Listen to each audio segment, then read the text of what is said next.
ഹമലതുഹു ഉമ്മുഹു വഹ്നൻ അലാ വഹ്ൻ. അത്ഭുതമാണ് ഖുർആനിന്റെ പ്രയോഗങ്ങൾ. വവസ്വൈനൽ ഇൻസാന ബിവാലിദൈഹി.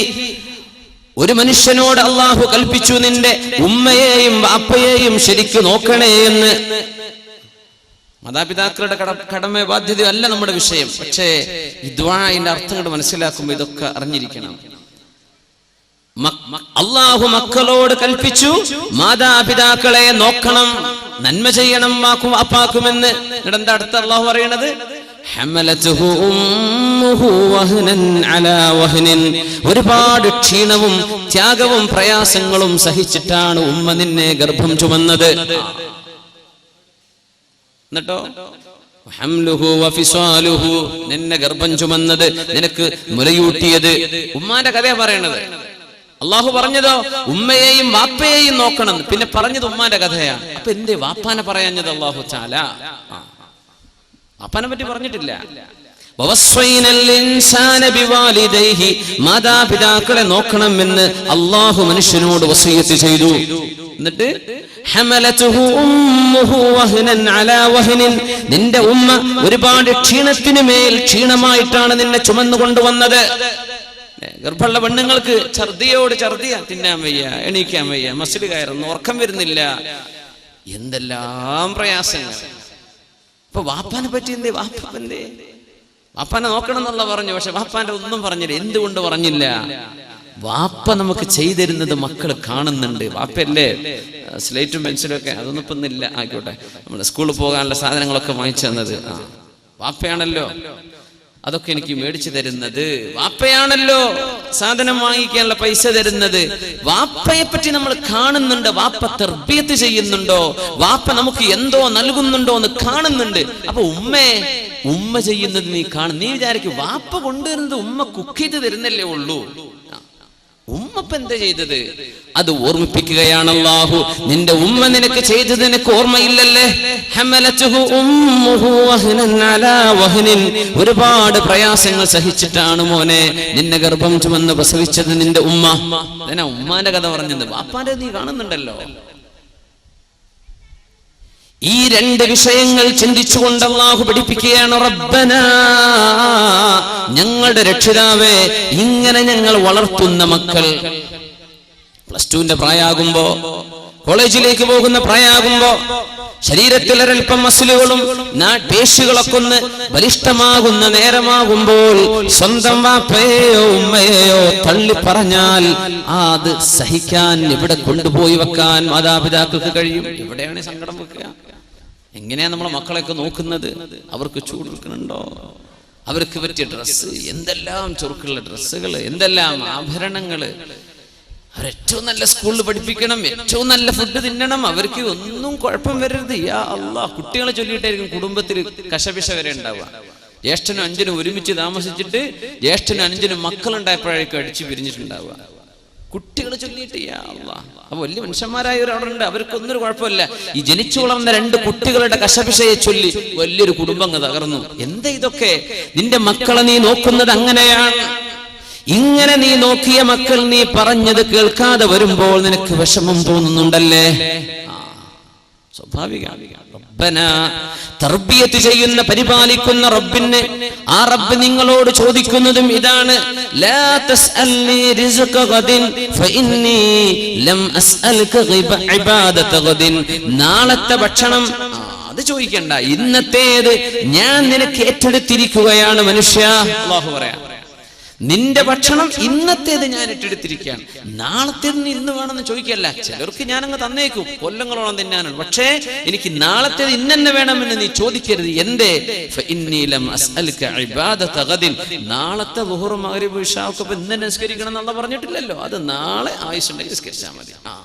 അപ്പോ നാളത്തെ ഭക്ഷണം നാളെ ആവട്ടെ. നിന്റെ ഇന്ന് ഞാൻ ഏറ്റെടുത്തിരിക്കുന്നുവെന്ന് നിന്റെ റബ്ബ്. അപ്പോ അള്ളാഹുവിനോട് നീ എങ്ങനെ കടപ്പെട്ടിരിക്കുന്നു? നിന്റെ മക്കൾ നിന്നോട് കടപ്പാട് കാണിച്ചില്ലെങ്കിൽ, മാതാപിതാക്കൾ നമ്മളോട്, നമ്മുടെ മക്കൾ അവരുടെ വിധേയത്വം കാണിച്ചില്ലെങ്കിൽ എന്തൊരു വേദന, എന്തൊരു വിഷമം. ഉമ്മാക്ക് ഉറക്കല്ല, വാപ്പാക്ക് സമാധാനമില്ല. ഗൾഫിലൊക്കെ കഴിയുന്ന വാപ്പന്മാരുടെ അവസ്ഥ എന്താ തീ തന്നെയാണ്. എന്തൊക്കെ നാട്ടിൽ നടക്കുന്ന കഥകൾ എന്നാണ്. റബ്ബനാ ചോദിക്കാൻ പറഞ്ഞു അല്ലാഹു, മക്കളെ ഭക്ഷണം കൊടുക്കുന്നതോ വസ്ത്രം കൊടുക്കുന്നതോ അല്ല നിങ്ങൾ ചെയ്യുന്ന തർബിയത്ത്. അതൊരു വേലക്കാരിക്ക് ചെയ്യാൻ പറ്റൂലേ? ഉമ്മയോട് ചോദിക്കുക, നിങ്ങൾ മക്കളെ വളർത്തിയോ? ഞാൻ വളർത്തി. എന്തേ നീ ചെയ്തത് മക്കളെ വളർത്താൻ? അല്ലാ, ഒരു ദിവസം 5 നേരം കുട്ടിക്ക് വേണമെങ്കിലും വായിലേക്ക് തിരികെ കൊടുത്തിട്ട് തിന്നുമോനെ തിന്നുമോനെ തിന്നുമോനെ എന്ന് പറഞ്ഞവനെ തീറ്റിച്ചിട്ടുണ്ട്. പിന്നെ അവന് വേണ്ട വസ്ത്രം അവനെ കുളിപ്പിച്ചിട്ടുണ്ട്, അവനെ ഒരുക്കിയിട്ടുണ്ട്, അവനെ ഉറക്കിയിട്ടുണ്ട്. ഇതൊക്കെ ഒരു നാനിക്ക് ചെയ്യാൻ പറ്റിയ സംഗതിയാണ്, ഒരു വേലക്കാരിക്ക് ചെയ്തു കൊടുക്കാൻ പറ്റിയ സംഗതിയാണ് ഇതൊക്കെ. ഉമ്മ ചെയ്യേണ്ടത് എന്താണ്? വാപ്പ ചെയ്യേണ്ട തർബിയത്ത് എന്താ? മക്കളൊക്കെ അങ്ങോട്ട് വളരെയാണ് ഇപ്പൊ. അതാണ് ചെയ്യാ. കുഞ്ഞുണ്ടി മാഷൊക്കെ പറഞ്ഞ എന്താണ്, വായിച്ചാലും വളരും വായിച്ചില്ലെങ്കിലും വളരും എന്ന് പറഞ്ഞ മാതിരി നമ്മളങ്ങോട്ട് വളരെയാണ്. മക്കളങ്ങോട്ട് ഷവർമയും ബ്രോസ്റ്റൊക്കെ തിന്നിട്ടുണ്ട് വളരെയാണ്. നമ്മൾ മക്കളെ വളർത്തുന്നുണ്ടോ? ഇതാ വിഷയം. മക്കളെ വളർത്തിയിട്ടില്ലല്ലോ. 15 വയസ്സുവരെ യൗവനം എന്ന് പറഞ്ഞിട്ടുള്ള ഒരേ ഒരു ജീവി മനുഷ്യനാണ്. 15 കൊല്ലം. ആനക്കുട്ടിക്ക് പോലും 15 കൊല്ലം അതിന്റെ ശൈശവമില്ലെന്നാണ്. ആനന്റെ കുട്ടിക്ക് 15 കൊല്ലം ആനക്കുട്ടിയല്ല, വലിയ ആന മനുഷ്യനായിട്ടുണ്ടെന്നാണ് അങ്ങനെ പറയാൻ പറ്റുമെങ്കിൽ. മനുഷ്യനാണ് 15 കൊല്ലം വരെ കുട്ടിയാണെന്നും 15 വയസ്സ് കഴിഞ്ഞാൽ 15 കണക്കില്ല, പ്യൂബർട്ടി. ആൺകുട്ടികൾക്ക് അവരുടെ അഡൽട്ട്ഹുഡ്, തന്നിൽ നിന്നൊരു പ്രൊജിനി ജനിക്കാൻ ഇടമുള്ള തരത്തിലേക്ക് ശരീരം വളർന്നു കഴിഞ്ഞാൽ പിന്നെ ആണും പെണ്ണും ചെയ്യുന്ന പ്രവർത്തനങ്ങൾക്ക് അവർ ഉത്തരവാദികളാണ്. ഇതാണ് പരിശുദ്ധ ഇസ്ലാം. ഉമ്മയോടും വാപ്പയോടും പറഞ്ഞ് 15 വർഷം വളർത്തണം, പഠിപ്പിക്കണം അവർക്ക്. ലാഇബുഹും സബ്അൻ, 7 വർഷം കുട്ടികളുടെ കൂടെ കളിക്കണം എന്നാണ്. ആദ്യത്തെ 7 വർഷം വാപ്പ വലിയ സീരിയസ് ആയിട്ട് മീശയും ചുരുട്ടി നിൽക്കണ്ട, കുട്ടിയോടൊപ്പം എന്ത് ചെയ്യുക, ഒന്ന് ഫ്രണ്ട്ലി. ലാഇബുഹും സബ്അൻ. ഇമാമുന അലി റളിയല്ലാഹു അൻഹു 7 കൊല്ലം കുട്ടിയുടെ ഒപ്പം കളിക്കണം എന്നാണ്. 7 വയസ്സാവുന്ന വരെ അവർക്ക് നുണ എന്ന് പറഞ്ഞ സംഗതി കുട്ടിയൊക്കെ അറിയില്ല എന്നാണ് മനഃശാസ്ത്രജ്ഞന്മാർ പറയാം. അവരങ്ങനെ പറയും, അത് നുണയാന്ന് തെറ്റാണെന്ന് ആലോചിച്ചിട്ടല്ല പറയണത്. അവർക്ക് അങ്ങനെ ഒരു എസ്കേപ്പ് ചെയ്യാനുള്ള വഴി ഉണ്ടാവും. ലാഇബുഹും സബ്അൻ വഅദ്ദിബുഹും സബ്അൻ. 7 വയസ്സാകുന്നവരെ കുട്ടിയുടെ കൂടെ കളിച്ചോ. അടുത്ത 7 മുതൽ 14 വയസ്സുവരെ അദബ് പഠിപ്പിക്കേണ്ട സമയമാണ്.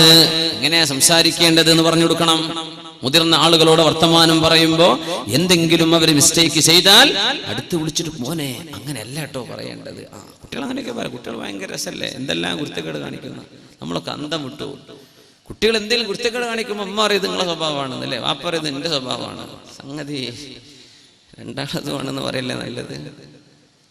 അദ്ദിബുഹും സബ്അൻ. ആ രണ്ടാമത്തെ 7 മുതൽ 14 വയസ്സുവരെയുള്ള കാലം അവർക്ക് നിങ്ങൾ അച്ചടക്കം പഠിപ്പിക്കണം. വസാഹിബുഹും സബ്ആ. 14 മുതൽ 21 വയസ്സുവരെ ആകുന്ന കാലം നിങ്ങളുടെ മക്കളുടെ നല്ല ഒരു കൂട്ടുകാരനായിട്ട് നിങ്ങൾ ജീവിക്കണം. അവരുടെ പ്രയാസങ്ങൾ അവർക്ക് പറയാനുള്ളത് തുറന്നു പറയാൻ പറ്റുന്ന ഒരാളായി ഉമ്മയോട്, പെൺകുട്ടികൾ അല്ലെങ്കിൽ ആൺകുട്ടികളോ ഉമ്മയോടോ വാപ്പയോടോ അവരുടെ പ്രശ്നങ്ങൾ, കൗമാരത്തിന്റെ പ്രശ്നങ്ങൾ ഉണ്ടാകും. തുറന്നു പറയാൻ പറ്റുന്ന അവസ്ഥയിൽ നിങ്ങളൊരു നല്ല ഉമ്മയും നല്ല വാപ്പയുമാകുക. പിന്നെ കയർ അവരുടെ തോളിൽ വിട്ടുകൊടുത്താൽ മതി, പിന്നെ നിന്റെ പണി തീർന്നു. ഉലമാ പറയാ 15 വയസ്സ് കഴിഞ്ഞിട്ടും വഴിതെറ്റി പോകുന്ന മക്കളുണ്ട്. നന്നായിട്ട് പഠിപ്പിച്ചതാണ്, മദ്രസയിലൊക്കെ നന്നായിട്ട് പഠിപ്പിച്ചതാണ്, അന്നൊക്കെ സർട്ടിഫിക്കറ്റ് വാങ്ങിയതാ, റബീഉൽ ലെവലിന് കിട്ടിയ ക്ലാസിന്റെയും പ്ലേറ്റിന്റെയും കണക്കില്ല സമ്മാനങ്ങളെ. അങ്ങനെ പറയും, എന്റെ മോൻ എന്തൊരു ഉഷാറിൽ പഠിച്ച മോനാ, മദ്രസയിൽ 10, 15 അവനല്ലേ സർട്ടിഫിക്കറ്റ്, ജില്ലാതലത്തിൽ സ്റ്റേറ്റ് തലത്തിൽ, എനിക്ക് വയ്യ. ഇതൊക്കെ എന്താ ഇപ്പൊ ഈ മോന് പറ്റിയത്, ഇവൻ ഇങ്ങനെ ആയി പോകുന്നു ഞാൻ വിചാരിച്ചില്ലല്ലോ. അങ്ങനെ സംഭവിക്കുന്ന 15 വയസ്സുവരെ അച്ചടക്കം പഠിപ്പിച്ച ഒരു ഉമ്മക്കും വാപ്പക്കും 15 കഴിഞ്ഞിട്ട് വഴിതെറ്റിപ്പോകുന്ന ചെറുപ്പക്കാരനെ കുറിച്ച് ചോദ്യമില്ല അള്ളാന്റെ അടുത്ത്. എന്റെ ഉമ്മാക്കും വാപ്പാക്കും ചെയ്യേണ്ട ബാധ്യത 15 വയസ്സ് വരെ അത് നിങ്ങൾ ചെയ്തോ? ചെയ്തു. 15 കഴിഞ്ഞാൽ ഈ കിട്ടിയ തർബിയത്ത് ബോധിക്കുകയും ഇനി ഞാൻ ചെയ്യുന്ന പണിക്ക് ഉത്തരവാദി ഞാൻ തന്നെയാണെന്ന് തിരിച്ചറിയേണ്ട കുട്ടിയാണിത്. ഹൈസ്കൂളിൽ എത്തിയിട്ടല്ലേ എന്നല്ല പറയണ്ട, അവർക്കൊക്കെ എന്തെല്ലാം തിരിയുന്ന മനസ്സിലാക്കിയത്. അങ്ങനത്തെ മക്കൾക്ക് ഞാൻ പറയുന്നതോ ചെയ്യുന്നതോ ടെക്സ്റ്റ് ചെയ്യുന്നതോ കോൾ ചെയ്യുന്നതോ ഇതൊക്കെ ഞാൻ ഉത്തരവാദിയാണെന്ന് തിരിച്ചറിയാനുള്ള ബോധം നമ്മുടെ മക്കൾക്കായി കഴിഞ്ഞില്ലേ? അവിടുന്ന് അവരായിട്ട് വഴിതെറ്റുകയാണെങ്കിൽ മക്കൾ വഴിപിഴച്ചു പോയതിന്റെ കുറ്റം ഉമ്മാക്കും വാപ്പാക്കും ഇല്ല. എപ്പല്ല? നിങ്ങളെ പണി നിങ്ങൾ ചെയ്തിട്ടുണ്ട്, 15 വയസ്സ് വരെ പഠിപ്പിച്ചു കൊടുത്തിട്ടുണ്ട്, അതുവരെ അങ്ങനെ കൊടുത്ത് ഷവർമിൽ നിന്ന് നടന്നതാ കുട്ടികൾ. അങ്ങനെയാ വളർത്തിയത്. അഞ്ഞങ്ങാട്ട് കൂടെ നടക്കുക, നല്ല നല്ല ഫുഡ് എവിടെ ഉള്ളത് അതൊക്കെ തിന്നുക, അങ്ങനെ വളർന്നു. പിന്നെ വാപ്പ ഗൾഫിലെ ജോലിയൊക്കെ കഴിഞ്ഞ് തിരിച്ചു വന്ന് നോക്കുമ്പോൾ മക്കളൊക്കെ പിടുത്തം വിട്ടു പോയിട്ടുണ്ട്. എന്ത് ചെയ്യാൻ പറ്റും? അവിടെ ചോദ്യമുണ്ട്, അവിടെ അള്ളാന്റെ അടുത്ത് ചോദ്യമുണ്ട്, എന്തേ നിങ്ങൾ ചെയ്തില്ല? സയ്യിദുനാ നൂഹ് നബി അലൈഹിസ്സലാമിന്റെ ഒരു മകൻ വഴിപിഴച്ചു പോയിട്ടുണ്ട്. കൻആൻ എന്ന പേര്, കൻആൻ വഴിപിഴച്ചു പോയ മകനാണ്. എന്ത് ചെയ്യാൻ പറ്റും? മുസ്ലിമനായിട്ടില്ല. അള്ളാന്റെ നബിയും മുർസലും അവ്വലുർ റസൂൽ എന്ന് പറയുന്ന നബിയാണ് നൂഹ് നബി അലൈഹിസ്സലാം. ഒരു മകൻ നന്നായിട്ടില്ല. എന്ത് ചെയ്യാൻ പറ്റും? എന്ത് ചെയ്യാൻ പറ്റും? അള്ളാഹുവിന്റെ ചില ഖലാഉകളും ഖദറുകളും ഇടപെട്ട് കഴിഞ്ഞാൽ ഇങ്ങനെയൊക്കെ പലതും നമുക്ക് കാണാൻ കഴിയുന്നുണ്ട് ലോകത്ത്. അതുകൊണ്ട് മുഅ്മിനെ ചോദിച്ചു വാങ്ങിക്കോ, അള്ളാഹുവിനോട് ദുആ ചെയ്തോ. നീ എത്ര പഠിപ്പിച്ചിട്ടും എന്തെല്ലാം വഅദ് പറഞ്ഞു കൊടുത്തിട്ടും ഒരുപക്ഷേ ഏതെങ്കിലും ഒരു സുഹൃത്ത് എന്തെങ്കിലും ഒരു സീഡിയോ ഒരു ക്ലിപ്പോ ഏതെങ്കിലും ഒരു ലിങ്കോ അയച്ചു കൊടുത്തതിന്റെ പേരിലാകാം 15 വർഷം നീ വളർത്തിക്കൊണ്ടുവന്ന സർവ്വ നന്മകളും തച്ചുടഞ്ഞു പോയിട്ടുള്ളത്. ദ്വാരക്കണം, അല്ലാഹുവേ റബ്ബനാ, ഞങ്ങളുടെ രക്ഷിതാവേ, ഞങ്ങളും രക്ഷിതാക്കൾ തന്നെ ഞങ്ങളുടെ മക്കൾക്ക് ഹബ്ലനാ മിൻ അസ്വാജിനാ വദുർരിയാതിനാ, ഞങ്ങളുടെ ഭാര്യയിലും ഞങ്ങളുടെ മക്കളിലും നീ ഞങ്ങൾക്ക് തരണമേ ഖുർറത അയുനിൻ, കണ്ണിന്റെ കുളിർമ തരണേ അല്ലാഹ്. വജഅൽനാ ലിൽ മുത്തഖീന ഇമാമാ, മുത്തഖീങ്ങൾക്ക് മുമ്പേ നടക്കാൻ പറ്റുന്ന ആളുകളാക്കി ഞങ്ങളെ നീ മാറ്റിത്തരണമേ. എന്തൊരു ദുആയാണ്! ചോദിച്ചു വാങ്ങണം അല്ലാഹുവിനോട്. മക്കൾ നന്നാവണ്ടയോ? അവരിൽ നന്മ വേണ്ടയോ? ഇത് മാതാപിതാ